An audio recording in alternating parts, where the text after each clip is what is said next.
Some people really got it off. Hey, you nuts. Keep your eyes on your mouth, man. Hey. Well, all right, you're going to pay some taxes, but you'll...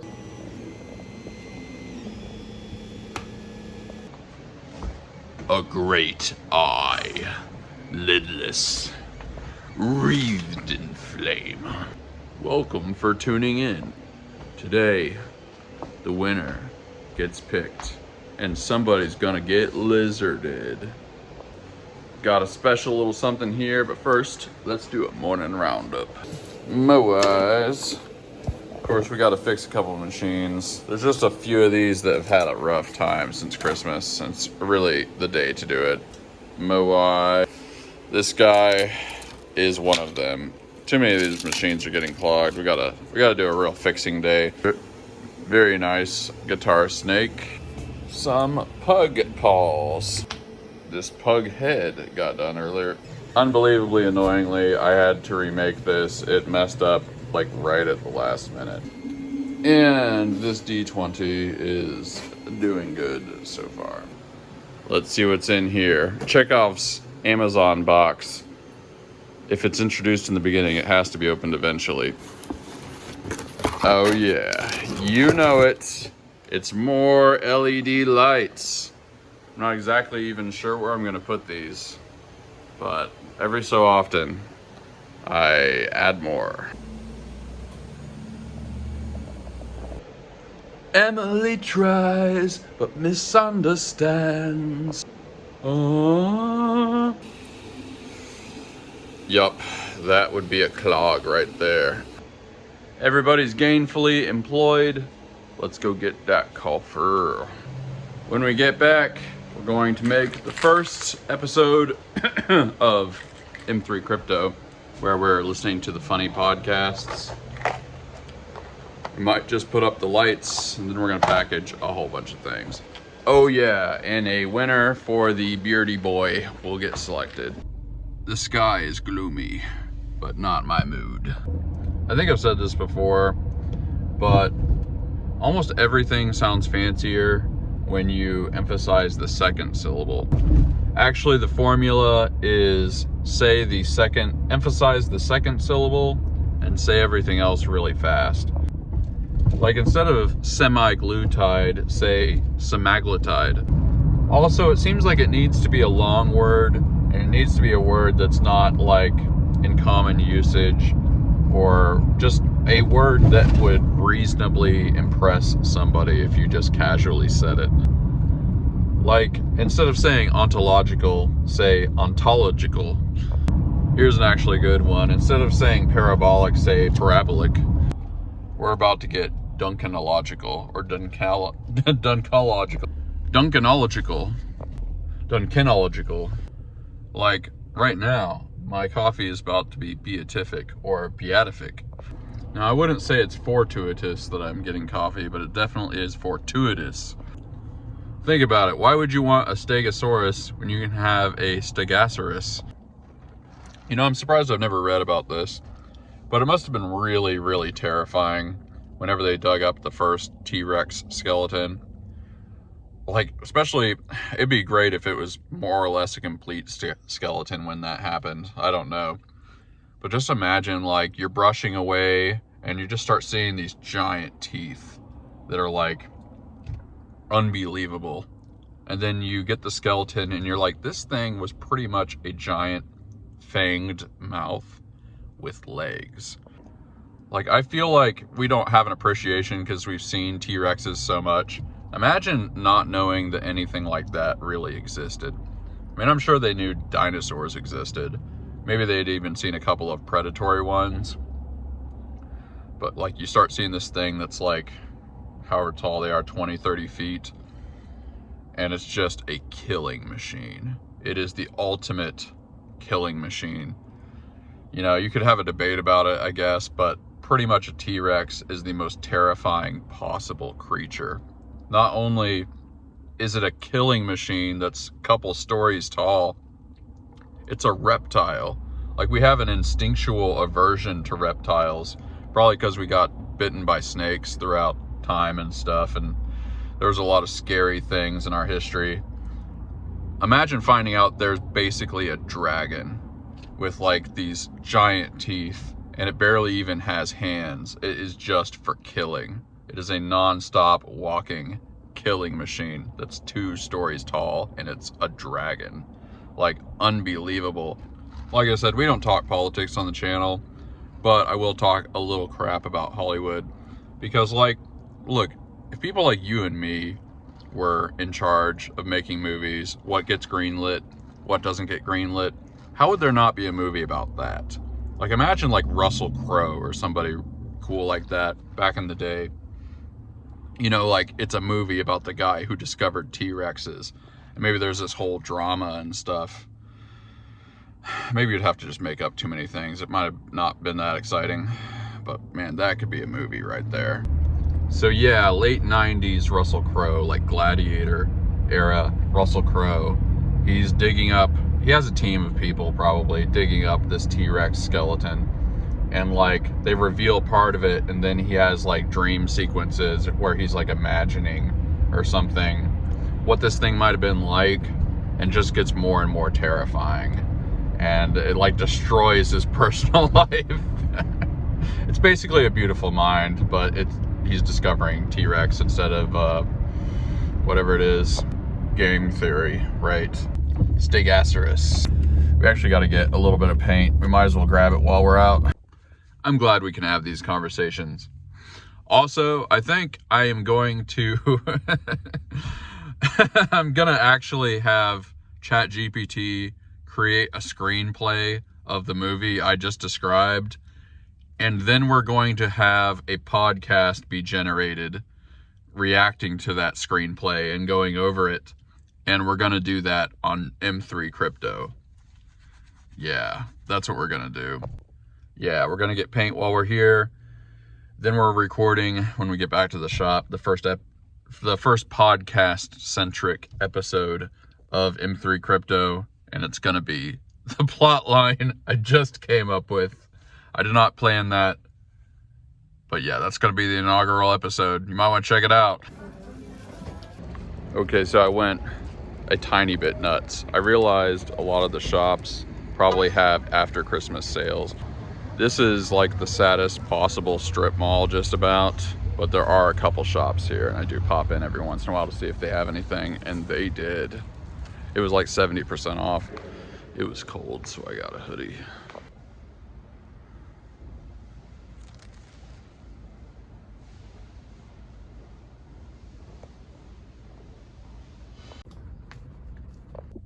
Here, it was hard to get a good shot.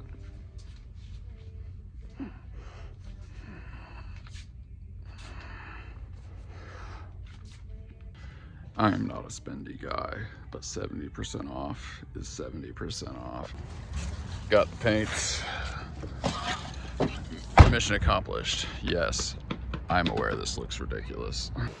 Mailman. Oh yeah, I keep forgetting. Before we get off in the weeds, you can have your very own beardy. Only $5. $5. What a great deal. It is at the Colts 3D store. It is the first link in the description. I mean, come on, look at that. He's a gorgeous boy. Perfect for headphones. You can paint him up. You can make him whatever color you want. You can just, you could probably use him as a doorstop or something. You could crack him open and fill him with molten lead. He would be very heavy. But for $5, you can support the channel, plus you get a very cool thing. Obviously, I've been trying to spend a little more time to dedicate to the channel, and this does help. I mean, we created an entire second channel to give you guys fresh oregano. I was trying to make some kind of pizza reference, I don't know. A second channel, fresh off the presses, created just for you, and part of it is because people support and download the models means I can dedicate a little more time to it. So I'm not gonna talk your ear off. If you never buy anything from me, it's totally fine. All you gotta do to be part of the Gratitude Gang is be grateful and spread a little gratitude in the world. But it does help. Plus you get a nifty lizard, which is the dream of every man throughout the ages. Just filmed the first episode of M3 Crypto, where we listen to a generated podcast.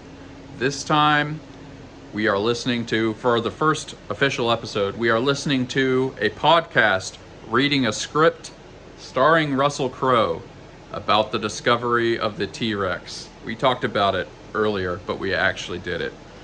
And this is supposed to be a movie review podcast with two people discussing really at length this concept. They have the complete script. They're going through the whole thing. And I gotta say, for the first episode, since we're just starting this out, it turned out not too bad. We'll have the link in the description to M3 Crypto, the new channel, and we're gonna be doing this every day. It's gonna be an everyday show. I think I can commit to do that, yeah. It's gonna be an everyday show just like this one. All right, enough of the nonsense. It's packaging time. We are, in fact, shipping the Pug Boy. This was a job for somebody, and he looks pretty awesome. Not gonna lie, that's gonna look great on somebody's wall.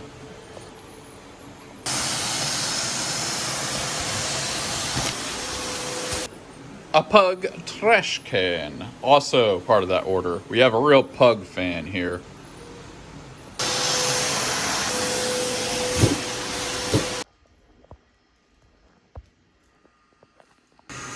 David.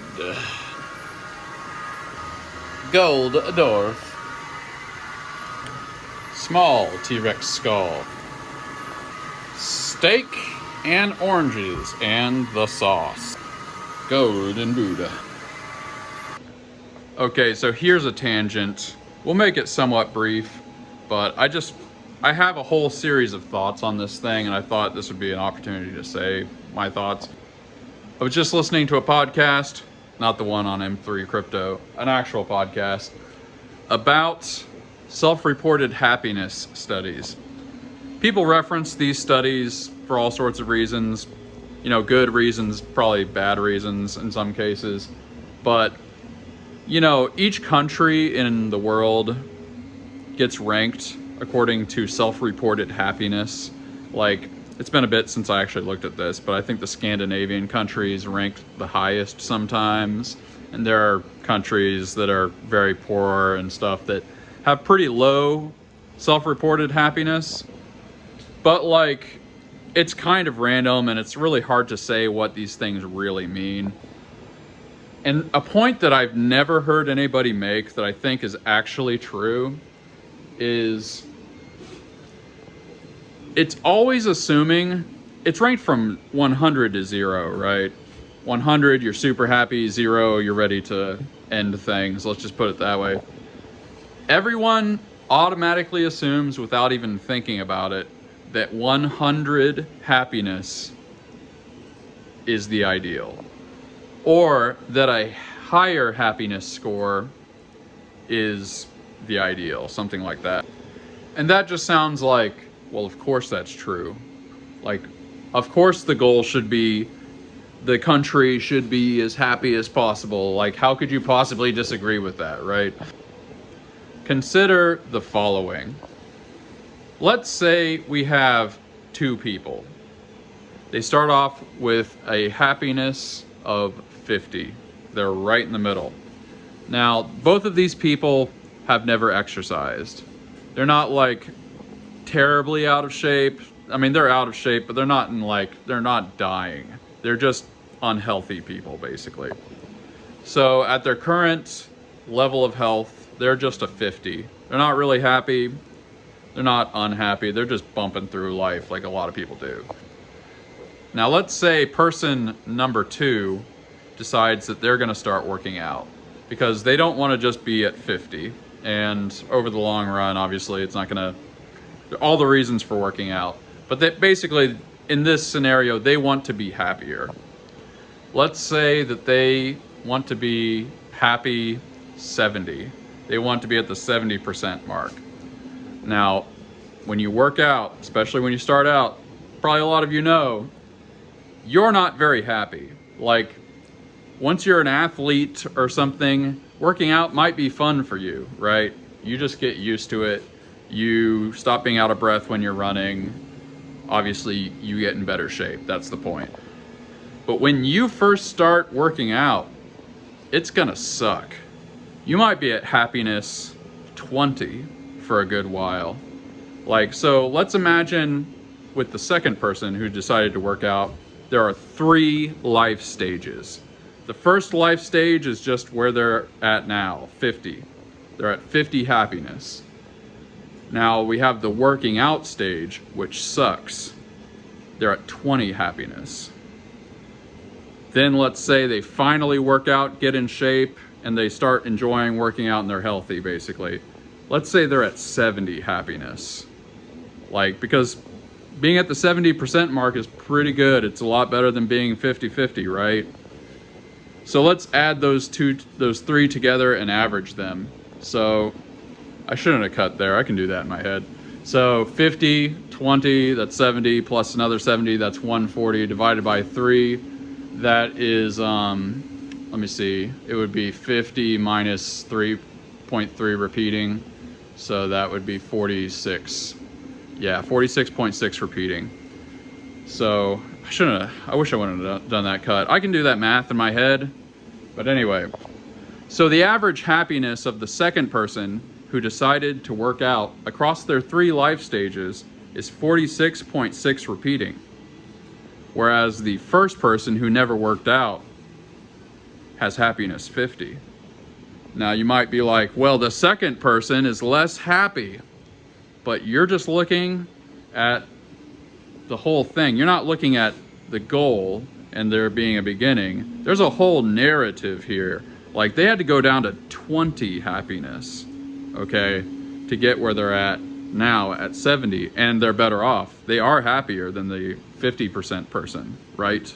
They're at happiness 70. So is higher happiness on average, when you're aggregating everybody together, is it really better? Because the thing you have to realize with the population, let's say 1 million people are doing what that second person did and started working out. Some people are going to be at stage 1. A lot of people are going to be at stage 2. And a few people are going to be at stage 3. It might be not that many people that are in stage 3, and happiness may be a lot lower, but is it really better for everybody to be complacent? Even if not being complacent, a lot of people drop out and don't do it.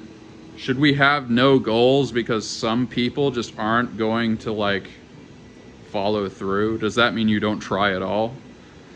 So I feel like there is some kind of analogous dynamic that could be possible with entire countries. Now, it's hard to say. All I'm really arguing is higher happiness on average at a population level doesn't really mean anything. It might be that the best happiness, like, you can be very happy and just ignore all your problems, right? But that's not good. Like, if a nation is racking up a whole bunch of debt and it's just getting crazy and inflation is really going to catch up at some point, they're probably pretty happy when they're racking up the debt, but they're not going to be too happy when they have to pay it. Anyway, I don't know what possessed me to say this into a camera, but it was in a podcast and I just felt like giving my thoughts on it.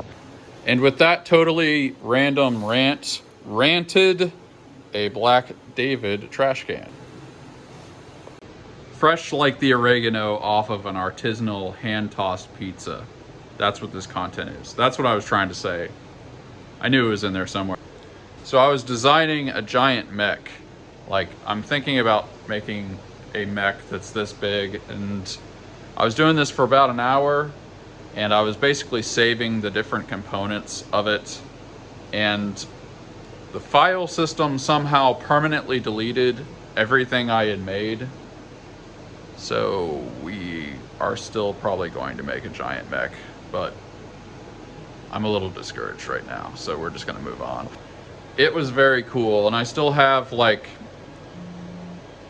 the ideas written down and stuff, but it kind of looked like a brutalist Jawa sand crawler with guns and stuff and legs. You'll see probably eventually. Yeah, I was thinking about trying to redo the whole thing, but it's getting too late. We got to shut down the shop. Got the machines running. We're good to go. Ugh. Well, it was going to be a very, very cool giant mech, and it still will be. I'm gonna know how to make it even better the second time. It kind of originated, maybe we'll go outside. So there was this discussion I was having on Discord, and we just got talking about stuff. And I have these parking spaces out front, as you can see. I thought it would be funny or cool or like a good publicity stunt to make a giant mech and just put it in one of these parking spaces. At least for a while. It would be, basically I'd be making a bunch of big prints with the big printers and then connecting it together. And it'd be like 5 to 10 large prints, I would guess. I'm not even sure like how big I can make it, but it would just be quite a publicity stunt to have a mech sitting out here, like fully painted and everything. So that's what I was trying to work on. You know, it's the new year and we have time for super cool projects. So I'm gonna keep doing it, but this was very disappointing. I had the torso pretty much worked out. At least today is over. It was a good day, I'm not gonna complain. To help you sort of visualize what I'm thinking, this would be like the build volume, if you imagine it as a cube, basically. The torso would be like 2 cubes, you know, sort of put together. Maybe we'd find some way to use bolts to connect them. And then the legs would probably be like 2 parts. You'd have the foot, and then the first part of the leg, and then the second part of the leg goes up here. Probably the same sort of thing with the arms. I didn't quite get far enough that we actually figured out like how we're going to print it and stuff, but I'm pretty set on doing it. It would be like, in a place like Nacogdoches, that's the kind of thing people are gonna get noticing. You know, it's gonna get you some notice, especially if I just put it outside. So, I don't know. It'll be fun. I don't know when that's gonna get done, but it's kind of coming down the pike, just so you know. And no, I'm not giving away the mech for free.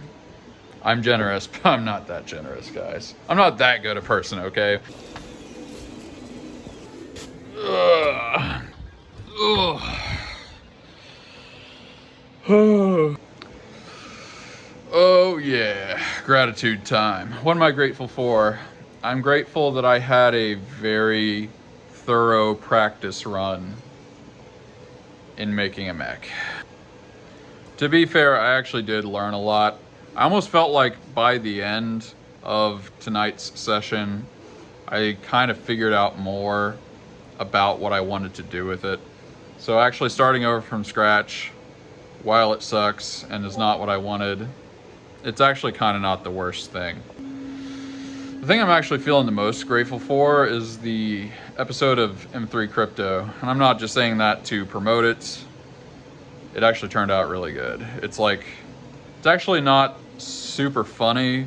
This time it was just a cool thing. The idea of like going through this script with Russell Crowe and a T-Rex and stuff. You know, if you have no interest in watching crypto backtesting along with this really funny podcast, feel free to skip it. But I love it. And I'm gonna make one of these every single day, and it's going to be hilarious. And I'm gonna be testing my strategy while I do it, which is a personal goal of mine that I was gonna be doing anyway. I figured out a way to make it entertaining, and I'm glad that we get to share that. I'm trying not to only say things that could be construed as a sales pitch, but I actually am really grateful that you guys download the models. It's like a whole thing that I didn't expect to be a thing. It just came out of nowhere. And plus, it's just cool. Like, obviously, I'm making money, and it motivates me and helps me focus more on the video, which is something I definitely want to do. This has been a great thing. But like in the Discord in particular, people post their makes. Like somebody, it's gonna be in the montage today at the end of this. Somebody posted a multicolor version of the Chihuahua pilot. That's pretty awesome. And like people are posting things like that. So it's just a crazy thing to see. It's a crazy thing to see people like doing stuff with the models you created. It's like, it's a rewarding thing and fun thing that I did not have on my bingo card at all. So there's that. I mean, I'm grateful that sales are staying in a good place. Really grateful, like I always say, that you guys are watching and that we've built this little community. There's so much stuff going on in Discord. I know I always say this and you're probably tired of hearing it, but seriously, message me on Facebook and I will add you to the Discord. It's like this ecosystem of creators that it's almost like I'm realizing somebody just needed to gather these people together. Like, it's not even like some brilliant thing I did. It's more like nobody was bringing these people together. I mean, there are places online where people post things they make, obviously, but it's never in this context of like, let's encourage each other. Let's try to be grateful. Let's also savor other aspects of our life. In the same way that this show is about 3D printing, but I'm kind of showing you a slice of all the pieces of my life. That's what everybody does on Discord, basically. Like a bunch of people suggested that we create a thread for things we find at the thrift store. They're like, hey, can you create a thread? Because we have all this thrift store stuff. And I'm like, you're speaking my language, brother. And people are finding some interesting things at the thrift store. So it's super fun. Like, obviously part of why I go to thrift stores, I am looking for things, but it's just fun to see random stuff, right? And now I've got other people doing that for me. Like somebody sent a picture of a cheesy looking shirt that was covered in sharks. I'm like, that's amazing. So yeah, I don't know. It's like, part of me hates asking the audience to do things. I'm just saying, like, it's very cool. It's totally fine if you don't want to be on Discord, don't know how to use it. I didn't know how to use it, but it is really fun and I am grateful for that. All right, enough rambling. Let's get the comments. I actually haven't got to Discord yet, but I'm thinking there were a couple people that, like 2 people said that I did say I would get a Chihuahua if my channel was monetized. I really feel like I must have said something like I might get a Chihuahua if it's monetized. But the reason is because, like, there's so many little cords and things. Like, dogs just chew on stuff. Like, if I had a dog, I'm here most of the time, obviously, and, like, they would just be chewing on things, and, like, it could get electrocuted, or it would eat something and choke. So that's kind of the main thing I was thinking with that, which makes me think I didn't say that, but 2 people said I did, or they think I did, so I don't know. It's probably not even worth, like, does it really matter? Well, as you guys know from the last episode, I'm very high in conscientiousness, and the idea that I said that I would do something and then didn't do it, I am constituted in a personality sense. You guys know that would bother me. So that's pretty much the only reason that's sticking in my head. Okay, so yeah, responding to the last episode on Discord, there were several people that did ask the question, where did the Chihuahua theme come from? So for the few people that have been watching since the literal beginning, the idea of this show was, I was watching this YouTube program called The Girl with the Dogs. And what it is, it's somebody that's just, she's a dog groomer in Niagara Falls in Canada. And she just films herself grooming the dogs, and she's kind of making fun of them at the same time. You know, it's like, oh, you're throwing a little tantrum, oh, aren't you cute?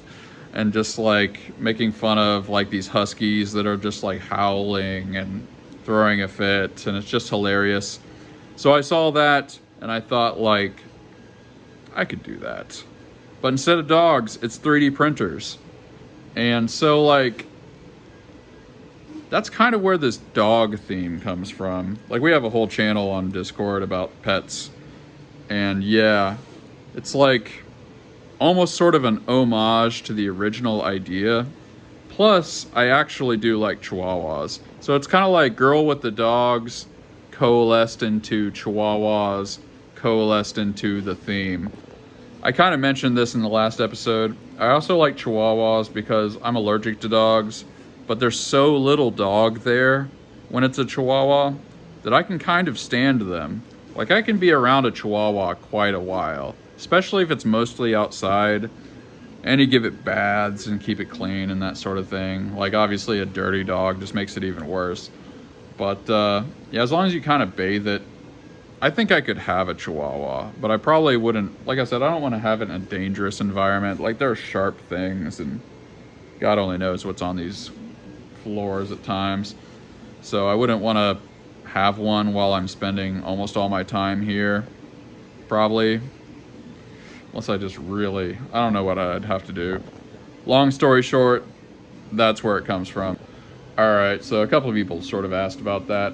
Ambassador Naranek has a different question. Question about recycling filament. Is there a shredder that would make the process more efficient and make storing the recycled material easier? He goes on to describe. Yes, originally that was the idea. The first thing I ever tried was a paper shredder for shredding like supports and thin things. The problem with that is the blades get dull real fast. Now, there are these like crazy industrial shredders for various materials, not just paper, but they're super expensive. I looked at like all this, you know, it may seem like random, like, oh, I just bought a blender and put plastic in it, but I thought about this for probably a year when I was trying to decide how to do this. And it just turned out that the stupidest, cheapest solution was the right solution, at least as far as I can tell. There actually are people that have invented other systems that aren't that crazy expensive and work fairly well, but this works for me. Basically, it's like if you can get a blender at a thrift store for $5, even if it only works for like 6 months, you can just keep buying blenders. You'll find them. Sometimes they're like $10 for a good one. But yeah, so blending up the plastic is the best thing I've ever figured out. There's almost an endless supply of cheap blenders. It works out to be pretty worth it.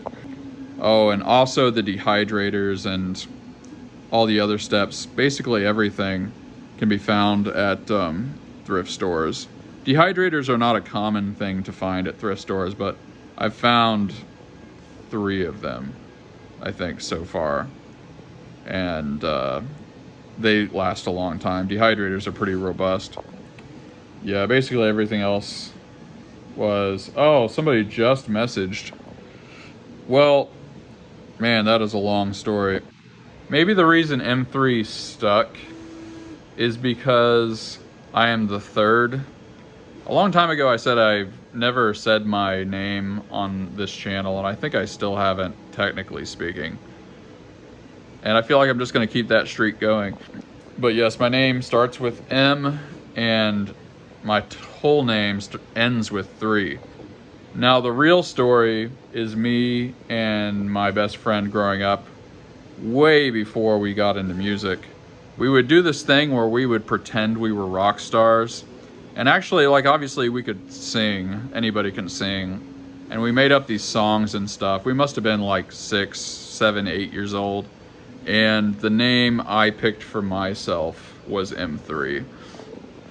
It was kind of just really catchy. I've never actually told a single person this story, other than my best friend who was there, who is deceased. So this is the first time I've told a living person this story. Yeah, so I would say I was probably 8, to be generous. So I have been M3 for 30 years now. I don't know if this is a weird thing to talk about on stream, but I have the equivalent of a photographic memory, but with sound. And I can hear myself and my friends singing from when we were 8 years old. Like, I can replay it like audio in my head. And I'm not gonna sing the songs because they're really embarrassing. Paul Copper Sky Industries, who I read his comment last time, I think I sort of jokingly said he sounds rich. He's like, hi, or lol, thanks man, but I'm far from rich, grateful for you. I mean, he's got copper in the name. It's pretty valuable metal. Art Feddersen, we've read his stuff before. Grateful to keep politics out of here. No need to go down that road most of the time anyway. Correct. Listen, guys, I was involved in a political campaign. I've gone to demonstrations and things like that. I definitely have opinions, but it's just so toxic online. We all know. It's just, we could do it, but it's just going to be like, even if all of us were cool about it, eventually there's just going to be people coming in to just ruin it. That's what it is. It just attracts. It's like, I don't know how to make the analogy I'm thinking without swearing, so we're just gonna move on. Had a bunch of people talk about the pug. That was nice. Brent Bowers, also a friend of the channel, said, I did intermittent fasting for 35 days and I'm down 30 pounds from my peak. That's eating what I want, only just one meal a day with 18 to 23 hours in between. Yup, he's been posting about his progress and stuff, and he's doing really good. Very proud of that guy, and I'm gonna give him a big shout out. All right, it is far too late. Oh, I can barely stay awake. So tell me what you are grateful for. Tell me in the comments what small moments of levity you're appreciating and enjoying. What brings you joy in your life? What do you enjoy? I don't know why I keep saying that. Tell us what you're grateful for. Tell us what your pop likes to drink. Does your pop like to drink pop? Let me know in the comments. I appreciate it. I will probably give you a heart. I will probably give you an upvote. You get an upvote, and you get an upvote, and you get an upvote. We'll see you next time on the show. Peace out, everybody.